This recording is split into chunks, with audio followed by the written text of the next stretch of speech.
défendre la position que le travail, c'est la liberté. Le travail est un ensemble d'activités humaines, organisées, coordonnées, en vue de produire ce qui est utile. Le travail nous aide à accomplir nos rêves, nos ambitions. Il aide à l'homme de transformer la nature et de se transformer lui-même. Il est la seule façon pour l'homme d'accéder à la plus haute liberté. C'est dans ce contexte qu'on dit généralement que le travail, c'est la liberté. La liberté se définit généralement comme étant le fait d'être indépendant, c'est-à-dire échapper à toutes sortes de soumissions, de contraintes et de servitudes. En bon cœur là, grand monde terre tout par état monde. Mais comment le travail apporte-t-il la liberté à l'homme? Au-delà de la liberté, n'apporte-t-il pas d'autres bienfaits à l'homme? Ne lui permet pas de mieux s'épanouir dans la société? Nous allons donc, dans le cadre de notre présentation, tenter de répondre à l'ensemble de ces interrogations. Le travail nous permet d'acquérir une réussite financière. Il nous aide surtout à satisfaire nos besoins primaires. Il nous aide à être indépendants. C'est-à-dire, quand nous travaillons, nous n'avons pas besoin d'être sous la tutelle de quelqu'un. Il nous aide à garder notre respect et notre dignité. Qui sommes-nous sans le travail? Celui qui ne travaille pas est censé esclave de celui qui travaille. Et cette liberté que nous procure le travail nous aide à obtenir notre respect.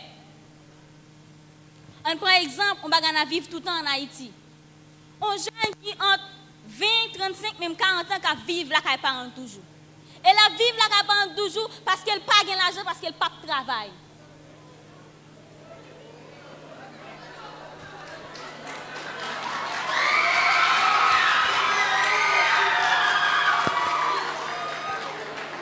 Et si un jour, l'État osé lever quatre parents l'angèle, par dit deux grands monde va vivre ensemble. Si on sont tout grand monde, prend porte là.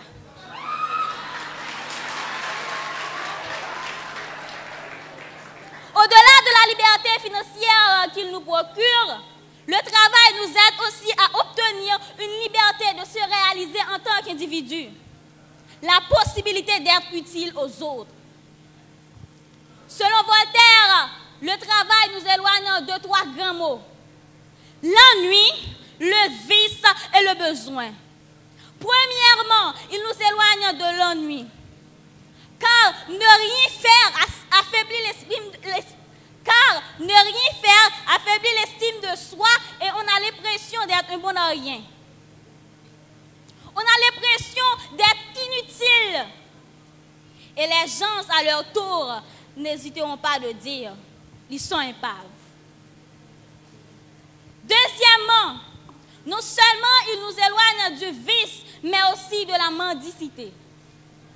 Quand nous ne travaillons pas et on n'est pas sous la tutelle de quelqu'un, deux choix se présentent à nous. Le vol ou la mendicité. Si nous ne travaillons pas, nous ne volons pas, nous ne mendions pas, ou encore nous ne sommes pas sous la dépendance de quelqu'un, nous n'aurons pas les possibilités à satisfaire nos besoins. Et de cette façon, nous mourrons. Troisièmement, il nous éloigne du besoin. Quand nous travaillons, nous n'avons pas besoin d'attendre la nécessité ou encore l'urgence à satisfaire nos besoins, surtout nos besoins primaires. On a toujours ce qu'il nous faut chez soi. En somme, le travail libère l'homme, car il crée un lien de dépendance chez l'homme. Il rend l'homme libre. De la même manière, le travail est une solution à son évolution. La liberté permet de prendre un certain nombre de décisions. C'est le travail qui favorise la prise de ces décisions. L'homme de nos jours et de tout temps prend de la valeur grâce au travail, grâce à la sueur de son front. Mes chers amis, cherchez et faites la promotion du travail, parce que travailler, c'est effectivement exercer sa liberté. Merci.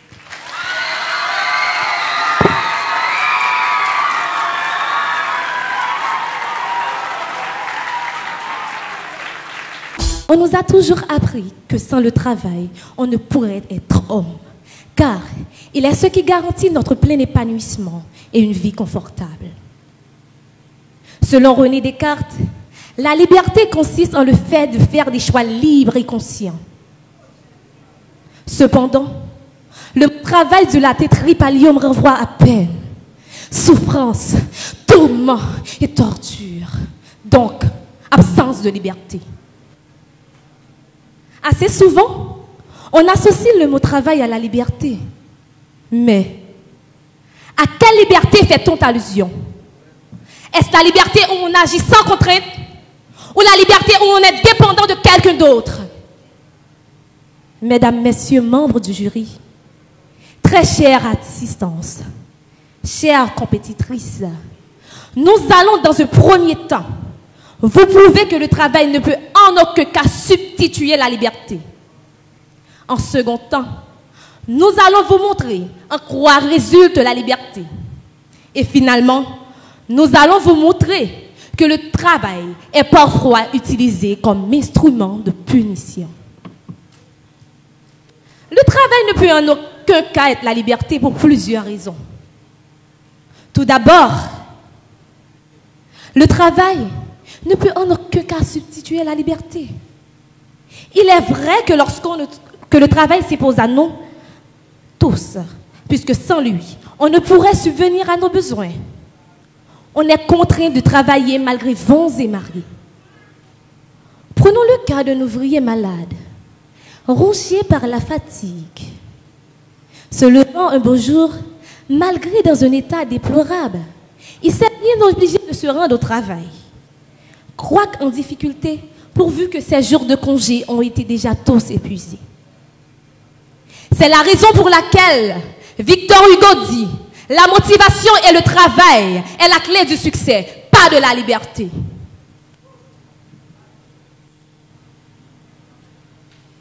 Mes amis, on ne peut pas nous mentir, travail pas liberté. Peu importe le monde qui travaille là, les travail ça, il pas remen, mais l'obligé de la donne.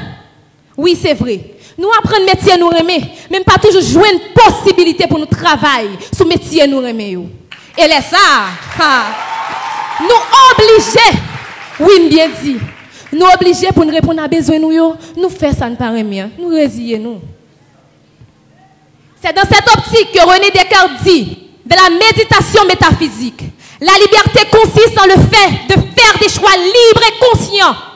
Il ajoute pour dire que le libre arbitre consiste à faire une chose ou à ne pas la faire, sans qu'aucune force extérieure nous y contraigne. En ce sens, mesdames, messieurs, le travail ne peut en aucun cas substituer la liberté. Je vais vous conter une petite histoire, une très toute petite histoire. Je connais un professeur. Il a été subitement malade. Se levant un beau jour, se trouvant sur son lit d'hôpital, la première réaction était de se munir de son téléphone, accroché à son bras un sirop. Et vous savez, préparer son corps malgré tout, c'était ça son objectif. Et vous savez, mesdames, messieurs, vous qui me regardez, malgré tous ces pénibles efforts, à la fin de la période, il a été blâmé, car il n'a pas pu boucler tout le programme. Mais souvenez-vous, il était malade et on l'a blâmé. Est-ce là cette forme de liberté que vous défendez? Est-ce là cette forme de liberté que garantit le travail?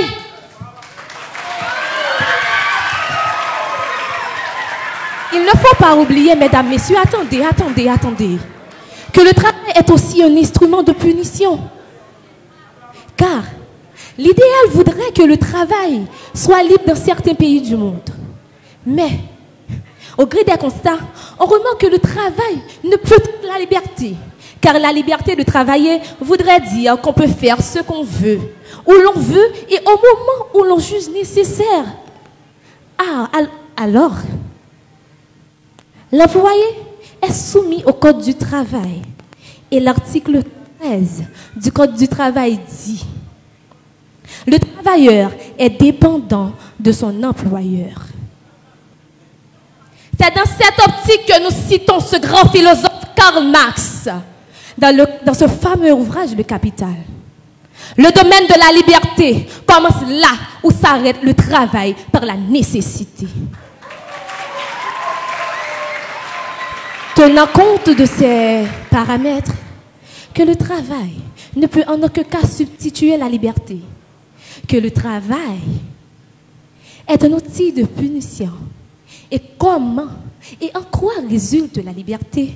Nous disons, mesdames, messieurs, le travail ne peut en aucun cas être la liberté. Toutefois, il peut seulement procurer une autonomie financière. Merci.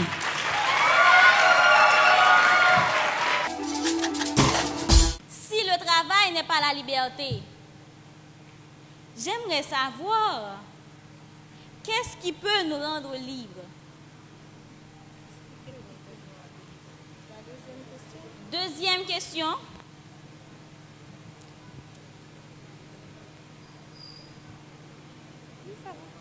Deuxième question. Si le travail n'est pas la liberté, est-ce que vous voulez dire au public de ne pas travailler, de rester sous la dépendance de quelqu'un, de rester à mendier ou à voler, et comme ça ils trouveront la liberté? Mais vous n'avez pas compris mon discours. Car je l'ai dit, la liberté consiste en le fait de faire des choix libres et conscients. Lorsque le travail, c'est une obligation, c'est une contrainte. Si on ne travaille pas, on ne va pas pouvoir manger. Et par rapport à ta deuxième question, si on va dire au public de rester chez eux, alors on pourrait bien dire aux membres du jury de rester chez eux. S'ils croient que le travail, c'est la liberté, alors ils seront libres de partir ou bien de rester chez eux, car aujourd'hui, c'est le 1er mai. Et ils ont tout à fait le droit de partir. Donc, posez des questions auxquelles on n'a pas déjà répondu. Merci beaucoup. Si le travail est réellement la liberté, comme vous le dites, pourquoi n'avez-vous pas eu l'autorisation vous-même de choisir votre sujet ainsi que votre position? Qu'est-ce qui vous retient ici? Qu'est-ce qui vous contraint de rester, de continuer à achever votre travail alors que vous prenez le travail, c'est la liberté? Vous êtes libre de partir. D'après Montesquieu, dans son œuvre De l'esprit des lois, la liberté est tout ce qui est permis par la loi. Donc, la Golden Team Haïti établit des règlements pour ce tournoi.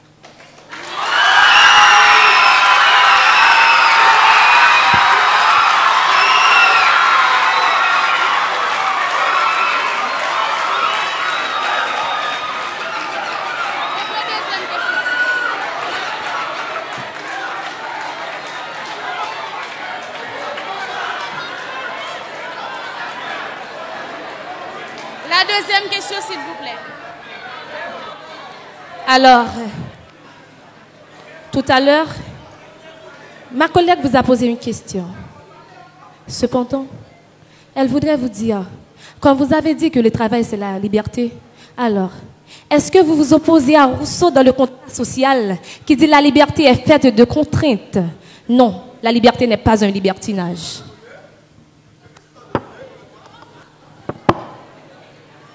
Merci. Il y a quelque chose à ne pas confondre.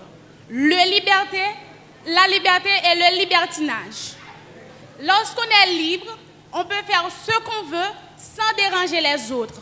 Le libertinage, on fait tout ce qu'on veut sans se préoccuper des autres. Vous venez de dire que le travail, c'est la douleur, c'est la souffrance. Il y a quelque chose que vous devez savoir. Pas de rose sans épines.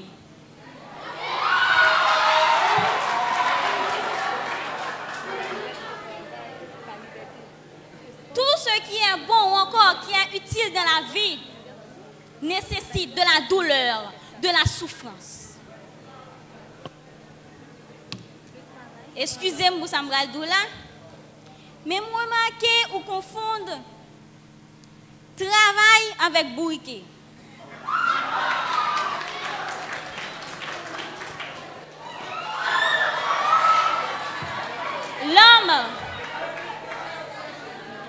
L'homme supposé passer 8 heures de temps de travail, 8 heures de temps de loisir, 8 heures de temps de repos. C'est un travail qui a douleur, qui a souffrance. Mais si douleur la trop, souffrance la trop, c'est que le bourriquet trop. Qui donc a besoin de repos tout? Il y a une différence entre travail avec bourriquet. Merci.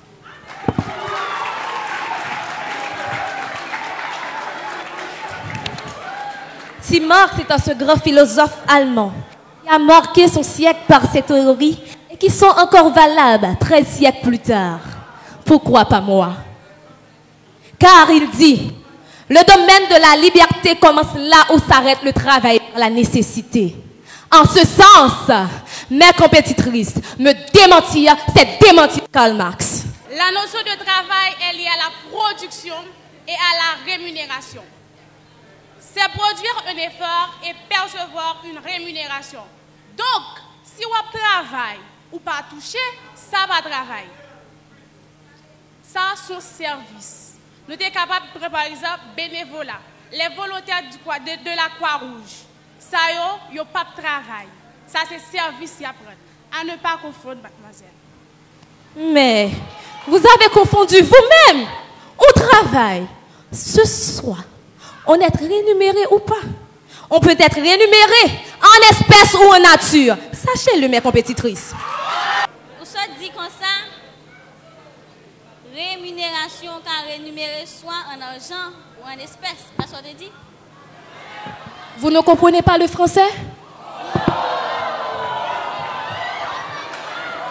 Au contraire, si vous-même qui n'allez pas comprendre ça, ça alors l'élève la chose. Les dire comme ça. Si vous travaillez, il faut que vous produisez, il faut qu'il y ait une rémunération. Si vous ne produisez pas de rémunération, c'est un service ou bail. Si vous rémunérez ou pas produit, c'est une faveur au fait.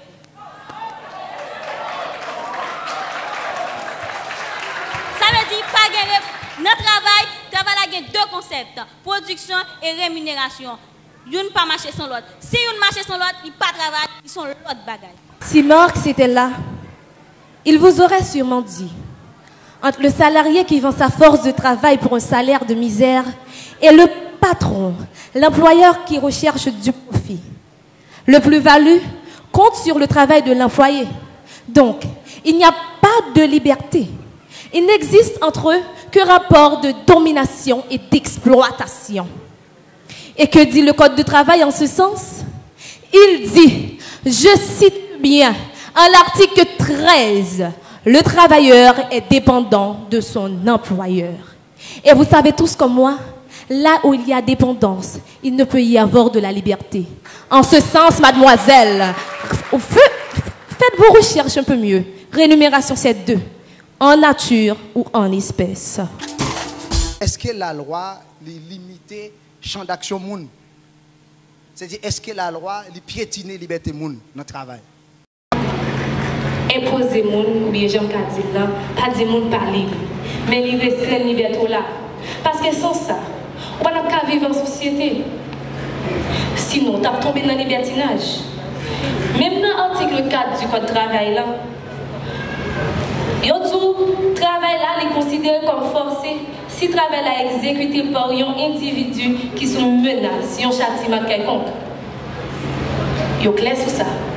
Mais jury ou bien juge est capable d'utiliser ça pour un monde que l'a condamné. Il a condamné pour le travail. Et le travail. Travail pas douce. Et liberté. Si liberté c'est possibilité pour satisfaire vie, volonté, désir, moi pas qu'à ramener travail à liberté. Oui, il est capable de créer certaine autonomie financière, mais pas liberté à lui-même. Merci. La Déclaration des droits de l'homme et du citoyen. Toute personne a droit au travail au libre choix de son travail et à des conditions équitables et satisfaisantes de travail et à la protection contre le chômage. Qui donc, loi ça, lui protéger le droit pour le travail. Parce que l'INA, Déclaration des droits de l'homme et du citoyen.